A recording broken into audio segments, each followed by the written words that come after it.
So I want to update drivers, veterans, and newbies that are entering, the rideshare market, or even veterans that are thinking of, starting their own fleet or starting their own limousine service. I believe I have a lot to contribute there as far as intel goes. But, when they make the suggestion list of vehicles and you think, if you look at a car like Rivian, right? This car here, Rivian, electric, $110,000 upwards, right? I mean, there are a few cheaper models that you can pick up. Or if you look at a suggestion like Rolls-Royce, Ghost Phantom, right? I want to share with you some of the trends that are happening, especially in the limo world and in the rideshare world, and how I can prevent you from losing a lot of money.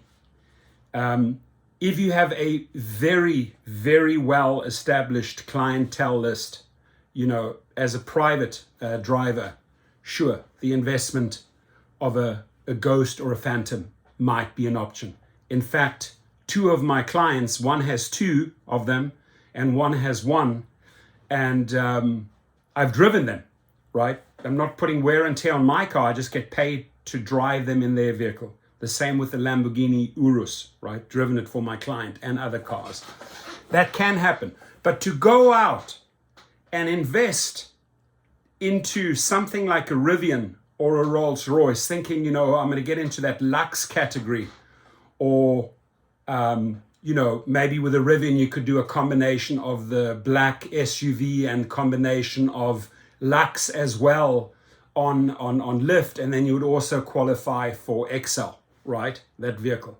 But if you look at the sticker price and you look at what you are earning in that category, specifically Lux, I want to advise drivers to stay far, far away from Lux in 2023. Maybe it becomes sense down the line. The problem is they have so outpriced themselves in the luxury category that people are not even thinking of ordering a Lux on Uber and Lyft. They'll go directly to a limo company or order a private driver, right? Because they have outpriced themselves beyond. So there you sit, and I'm going to show you in one of the next videos of what a Lux driver earned in Dallas, being online, being for many hours, made very little money, and the same for Orange County.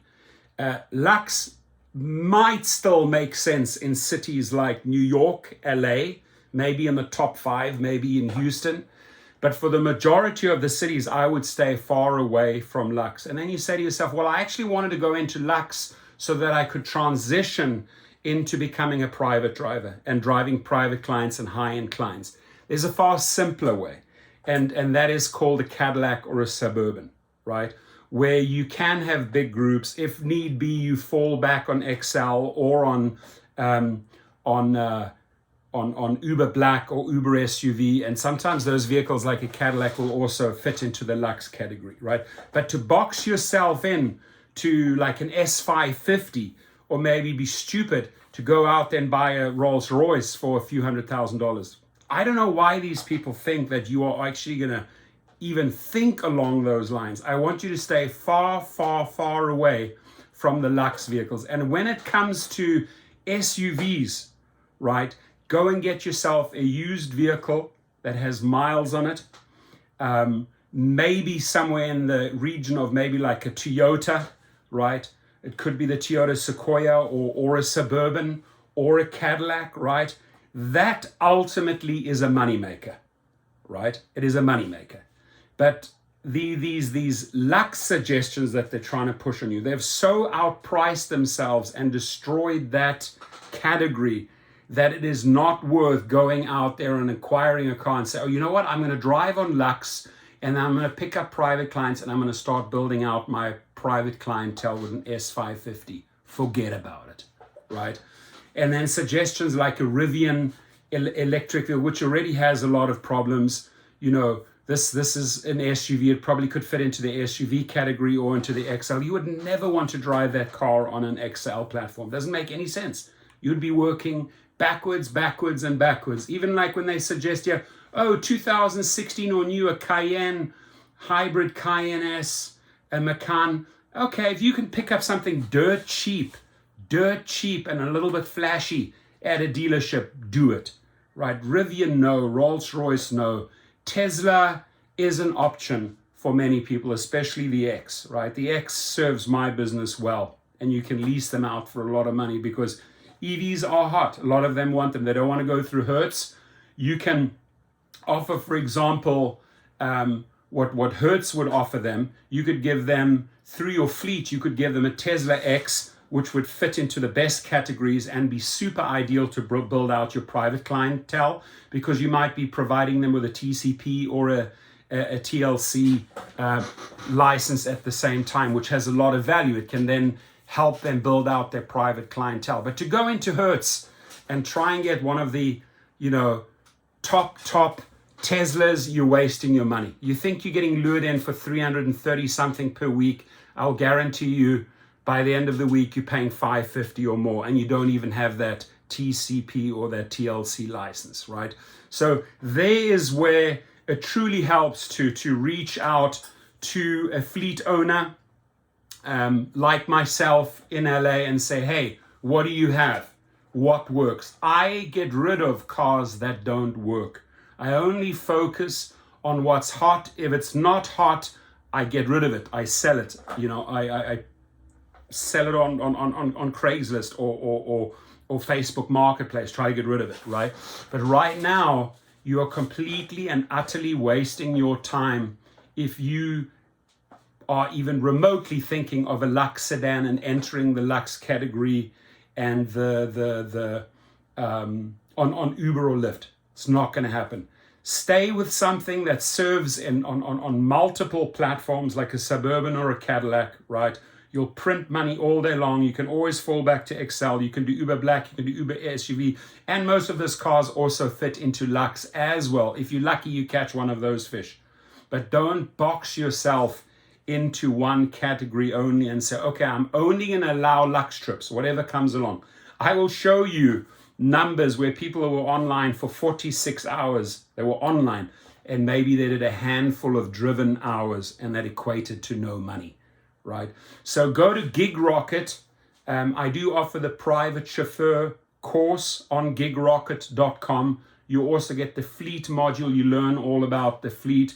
And then we discuss these type of cars and what works and what doesn't work, right? But I brought this up here because I was looking at the latest list, and here they are adding Rivian and the Rolls-Royce Ghost Phantom. No Lyft or Uber driver should ever extend themselves and make stupid mistakes like that, right? And even on the Porsche side, there are some vehicles that may work, most of them won't work. Tesla, you're pretty safe. Toyotas, you're always safe. Volvos, they're not bad. It all depends what you can pick the vehicle up for. So if you have any questions along those lines, you can text or email me below.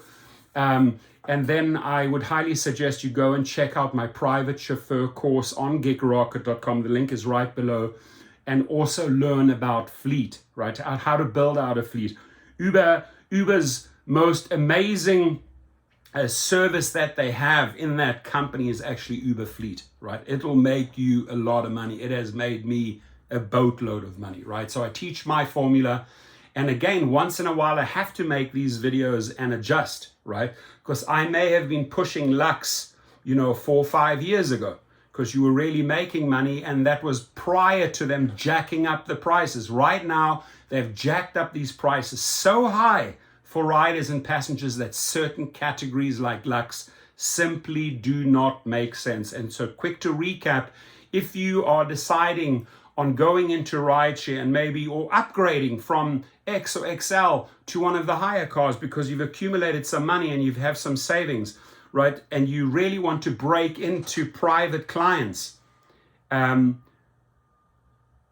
extension of hopping up to Lux is not where it is, right? It's just they've outpriced themselves. So stay in that SUV category where you can, again, I'm repeating myself like a parrot, but where you can do black SUV, Sometimes they even function like you could easily have a black on black Cadillac also listed in the Lyft Lux category or the Uber Lux category, but you could get at least 5 platforms with those cars, and those are still your money makers. The more people that fit in your car, the more luggage that fits in your car, the more money you will make. The more you start recruiting and converting Uber and Lyft riders into private clients, the more money you will make, right? So you become less and less reliant on rideshare, but you follow my formula on Gig Rocket, how to get to these people. Where do I find these A-list clients? How do I get them across into my LLC, into my private company, right?